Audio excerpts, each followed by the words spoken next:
The rain had been relentless all afternoon, turning the London streets into a glistening maze of reflections. I ducked into a small cafe, shaking off my umbrella when my eyes landed on him. He sat by the window, effortlessly elegant, his fingers wrapped around a steaming cup of tea. There was something about him, the way he carried himself, the easy confidence in his posture, that made it impossible to look away. I wasn't the type to stare, but he caught me.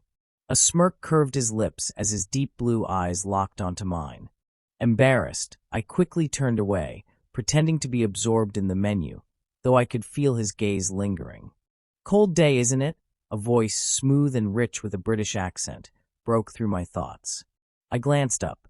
He was standing beside my table, his presence effortlessly commanding.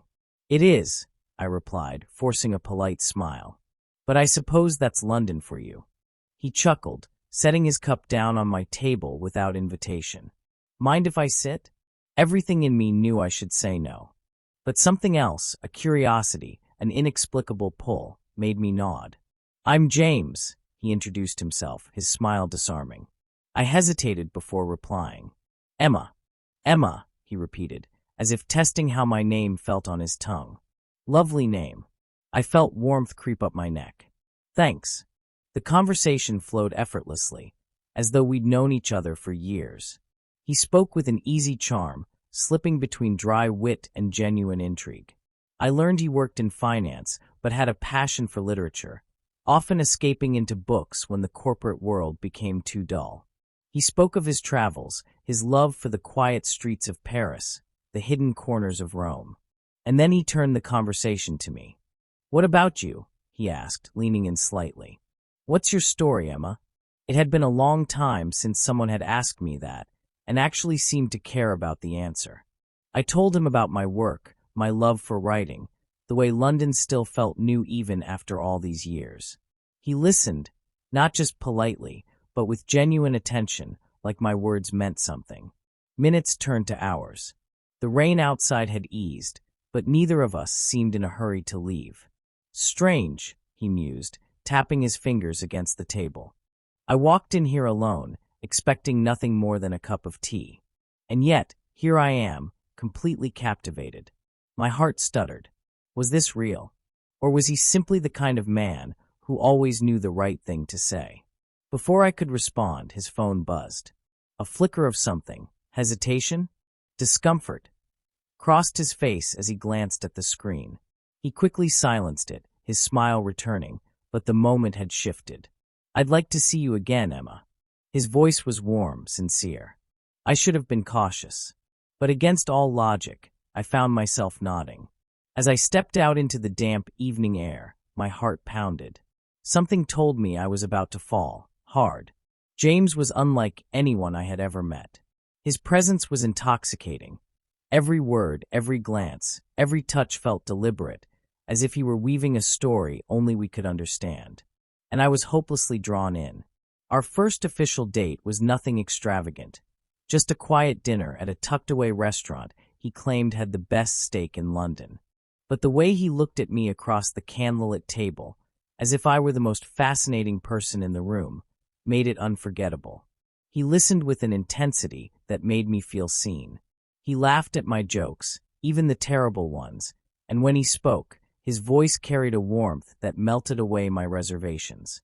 It didn't take long before I started anticipating his messages, my heart racing every time his name lit up my phone. Days turned into weeks, and our connection deepened.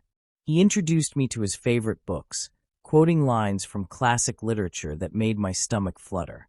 We spent lazy Sundays wandering through art galleries, his fingers occasionally brushing against mine as he pointed out details in paintings.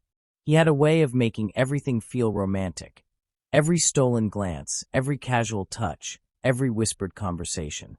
One night, under a sky full of stars, he surprised me with a picnic in Hyde Park.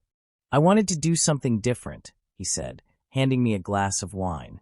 "Something just for us." I laughed, shaking my head. "You make it sound like we're in a novel." His gaze softened. "Maybe we are." And just like that, I was falling, harder than I ever intended to. But even in those perfect moments, something felt just slightly off. It was subtle at first. A hesitation in his voice when I asked about his past. The way he sometimes avoided direct answers, changing the subject with a charming smile. The rare moments when his phone buzzed, and he would turn it over without checking, his jaw tightening ever so slightly. I ignored it. I told myself I was being paranoid, that not everything had to have a hidden meaning. After all, he made me happy. Shouldn't that be enough? Then came the night that changed everything. We had just finished dinner at his apartment, a cozy space filled with books and old records. As I curled up on the couch, my head resting against his shoulder, his phone vibrated. He tensed. I felt it. That shift. That tiny, unspoken moment of unease. What is it? I asked softly, sitting up. Nothing, he said too quickly, shoving the phone into his pocket. Just work. But his eyes told a different story. And for the first time since meeting James, I felt a twinge of doubt. It was small, fleeting, but it was there. And I had no idea that it was only the beginning. Doubt is a quiet thing at first. It lingers in the spaces between conversations, in the pauses that last a second too long, in the way someone looks away when they think you're not watching. And with James, doubt had begun to creep in like an unwelcome shadow. It started with the missed calls, always at odd hours, always ignored. Then came the sudden cancellations. Work emergency, he'd say, his voice apologetic but distant. At first, I believed him. But the excuses piled up, and with them, so did the uneasy feeling in my gut. Then, one evening, my worst fear took shape. I had planned to surprise him. Just something simple. A late-night coffee run, his favorite pastry in hand. He had told me he was stuck at the office, drowning in spreadsheets and deadlines. But as I walked toward his street, my heart hammering with excitement, I saw him. Not at work. Not alone. James stood on the opposite side of the street, half hidden in the golden glow of a restaurant window. Seated across from him was a woman, beautiful, elegant, familiar in a way that made my stomach turn. They weren't just talking. They were leaning in close, their hands brushing, their smiles soft in the way that belonged to lovers, not colleagues. For a moment, my body refused to move. My mind scrambled for explanations. A friend? A relative?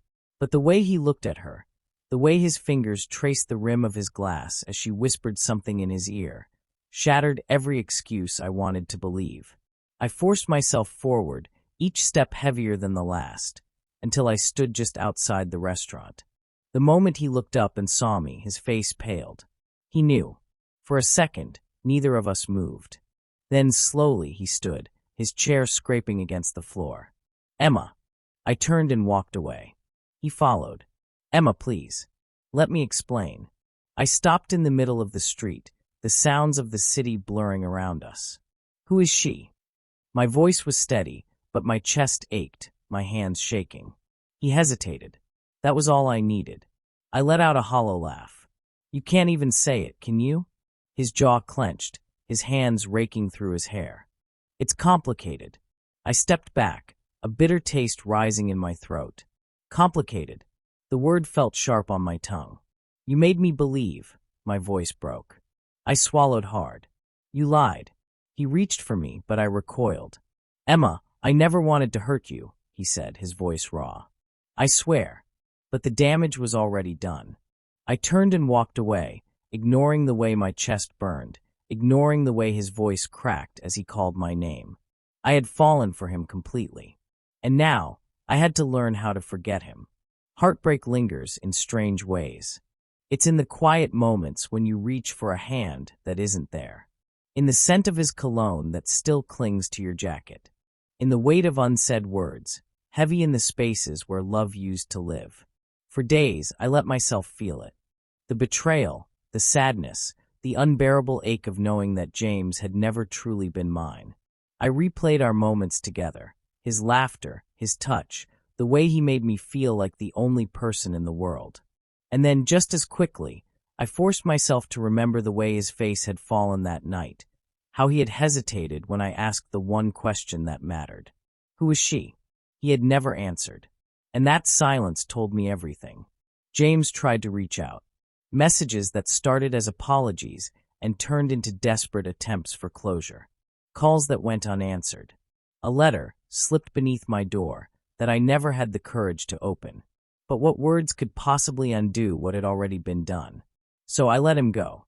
I blocked his number, deleted his photos, erased the playlists he had made for me. It hurt, God, it hurt, but I refused to let my love for him trap me in a cycle of what-ifs. Instead, I focused on myself. I filled my days with things that made me feel whole again. Morning runs in the crisp London air. Coffee dates with friends who reminded me of my worth. Late nights spent pouring my pain into words, writing stories of women who loved and lost, but found themselves stronger for it. And slowly, the weight of him began to fade.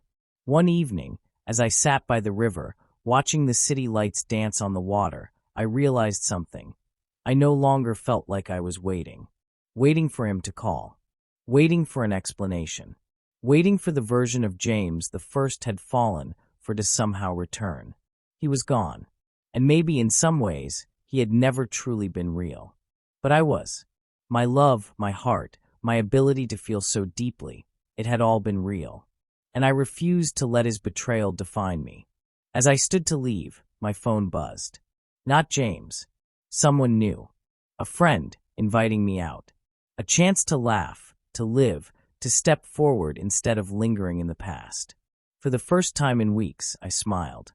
James had broken my heart, but he hadn't broken me. And as I walked away from the river that night, I knew this was not the end of my story.